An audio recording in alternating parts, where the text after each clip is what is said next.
हस्तपादे मुखे चैव पंचाद्रो भोजनम चरेत। राधे राधे सभी मित्रों को। मित्रों, आज बात भोजन की करेंगे। आपने सुना होगा, जैसा खाया अन्न वैसा होगा मन। भोजन का बहुत महत्व होता है बंधुओं, और जैसा हम अन्न खाते हैं वैसा हमारा मन बनता है।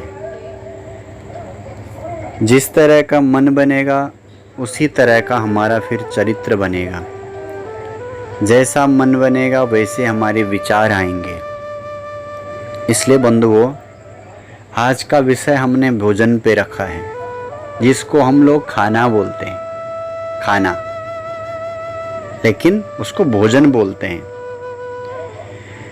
बंधुओं, भोजन जो है हमेशा दोनों हाथ पैर और मुख, इन पांचों अंगों को धोकर ही भोजन करना चाहिए। कभी भी बिना हाथ पैर धोए भोजन नहीं करना चाहिए। अगर हम हाथ पैर धोकर भोजन करते हैं, मुख धोकर के भोजन करते हैं, तो इससे हमें लंबी आयु की प्राप्ति होती है, हमारी आयु बढ़ती है। और पैर गीले रहें अगर हम ऐसे भोजन करते हैं तो इसको उत्तम माना गया है, उससे आयु लंबी होती है। कल के वीडियो में हमने बात की कि गीले पैर सोना नहीं चाहिए, उससे पाप लगता है। पर गीले पैर भोजन करने से आयु बढ़ती है, आयु लंबी होती है। और मित्रों, हमेशा याद रखिए, हमेशा आप जब भोजन करते हैं तो आपका मुख हमेशा पूर्व या उत्तर मुख करके ही भोजन करना चाहिए। प्रांग मुखो उदंग मुखो वापि न चैवान्य मना नरः, यानी पूर्व और उत्तर मुख करके ही भोजन करना चाहिए, और दिशाओं की ओर नहीं, यानी दक्षिण और पश्चिम मुख करके भोजन नहीं करना चाहिए। अच्छा, पूर्व मुख भोजन करके हम भोजन करते हैं तो क्या होता है, उससे हमारी आयु की वृद्धि होती है। दक्षिण की ओर मुख करके भोजन अच्छा नहीं मानते, उसको प्रेत भोजन कहते हैं। पश्चिम की ओर मुख करके भोजन करने से मनुष्य रोगी होता है, और उत्तर की ओर मुख करके भोजन करने से आयु और धन की प्राप्ति होती है। इसलिए सदा पूर्व और उत्तर मुख करके ही भोजन करना चाहिए। भुंजीत नैवेह च दक्षिणाभिमुखो न च प्रतीच्याम अभिभोजनीयम। वामन पुराण के अंदर आता है कि कभी भी दक्षिण और पश्चिम मुख करके भोजन नहीं करना चाहिए, और सिर ढक करके भी भोजन नहीं करना चाहिए। आजकल मित्रों प्रचलन में बहुत आता है, शादी पार्टियां जब लोग करते हैं तो उसमें हाथ पैर भी ढंग से धोते नहीं हैं, और साथ में जूता पहन करके भोजन करते हैं। लेकिन शास्त्र इसका निषेध करता है। कहते हैं ना, सबसे पहले हमने बात की कि हाथ पैर धो के ही भोजन करना है। तो हम अगर जूता पहन करके भोजन करते हैं तो वो भी प्रेत भोजन होता है, उसको आसुर भोजन कहते हैं मित्रों।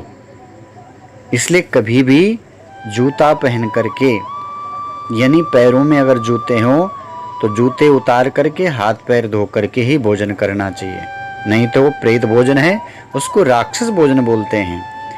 महाभारत के अंदर और मनुस्मृति में ये वर्णन आता है, यद्वेष्टित शिरा भुंक्ते यद भुंक्ते दक्षिणामुखः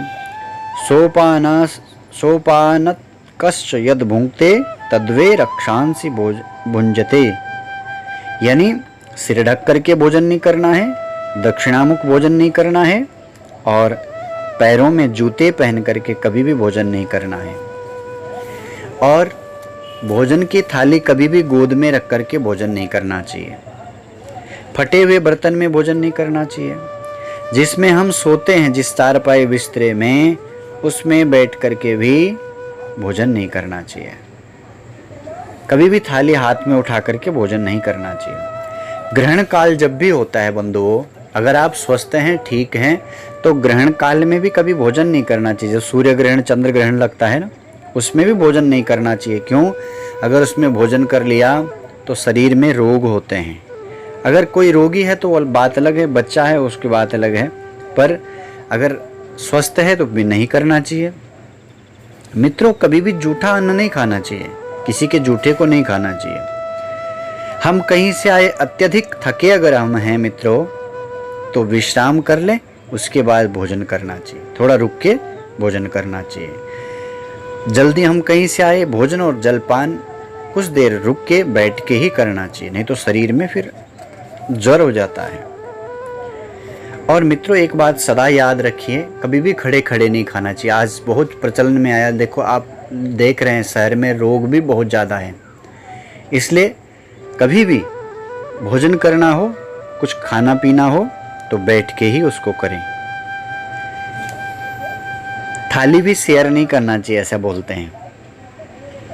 स्त्री और पुरुष को एक ही थाली में बैठ के साथ साथ नहीं खाना चाहिए, शास्त्र निषेध करता है इसको। अगर स्त्री को खाना ही है तो पहले पति भोजन कर ले, बाद में उस थाली में वो भोजन कर सकती है, पर दोनों को एक साथ नहीं करना चाहिए। शास्त्र से इसका निषेध करता है, इससे बहुत बड़ा पाप लगता है। आजकल ये भी बहुत प्रचलन में आता है, इसलिए इस बात का भी हमें ध्यान रखना चाहिए। कभी भी खाते समय आवाज़ नहीं करनी चाहिए। और जब थाली में भोजन परस दिया है, आप भोजन करने जा रहे हैं, तो कभी भी भोजन की निंदा न करें। यानी भोजन के लिए खराब ना कहें कि ये भोजन खराब है। नहीं तो अगर आप ऐसा बोलते हैं भोजन खराब है और उसके बाद उसको खाते हैं, तो वो राक्षसों का भोजन होता है। वो शरीर को आपके तेज नहीं देगा, शरीर को स्वस्थ नहीं रखेगा। अन्न की नित्य स्तुति करना चाहिए बंधुओं। अन्न से बल और तेज की वृद्धि होती है, इसलिए हमको प्रेम से भोजन करना चाहिए। निंदा करके खाया हुआ अन्न हमारे बल को नष्ट करता है, हमारे शरीर को रोगी बनाता है। मित्रों, कभी भी भोजन करें तो प्रेम से करें, गुस्से में, क्रोध में और दीनता में, ईर्ष्या के भाव से, भय के भाव से, ऐसे अगर मन में भाव आते हैं तो भोजन न करें। अगर ऐसे में हम भोजन करते हैं तो हमारे शरीर में फिर रोग आते हैं। शांत मन हो करके, एकाग्र मन हो करके हमें भोजन करना चाहिए। अगर हम शांत मन, एकाग्र मन, क्रोध में, भय में, ईर्ष्या में भोजन करते हैं तो वो भोजन पचता नहीं है, अजीर्ण हो जाता है, और पच भी गया तो शरीर में वो विकार लाएगा। भोजन करते समय हमेशा आदमी को मौन रहना चाहिए। घर में कुछ मीठा आपने बनाया है तो उस मीठे को पहले भगवान को भोग लगा करके फिर करें। और कभी भी शास्त्र कहते हैं अत्यधिक भोजन नहीं करना चाहिए, थोड़ा कम ही खाना चाहिए। बंधुओं, भोजन शरीर के लिए बहुत ज़रूरी है, क्योंकि हमारा शरीर अन्नमय कोश है। इसलिए सही तरह से अगर हम भोजन करेंगे, प्रेम से भोजन करेंगे, तो हमें आयु की प्राप्ति होगी, आरोग्य हमें प्राप्त होगी, हमारा शरीर स्वस्थ रहेगा। मित्रों, ये जानकारी शायद आपको अच्छी लगी होगी। अगर अच्छी लगी है तो अपने मित्रों के साथ शेयर कीजिए। फिर एक नई जानकारी के साथ बहुत जल्दी आपको बीच में आऊँगा। और ये वीडियो अगर आपको अच्छा लग रहा हो, अभी तक आपने चैनल सब्सक्राइब नहीं किया हो, तो मेरे YouTube चैनल को भी सब्सक्राइब ज़रूर कीजिए। राधे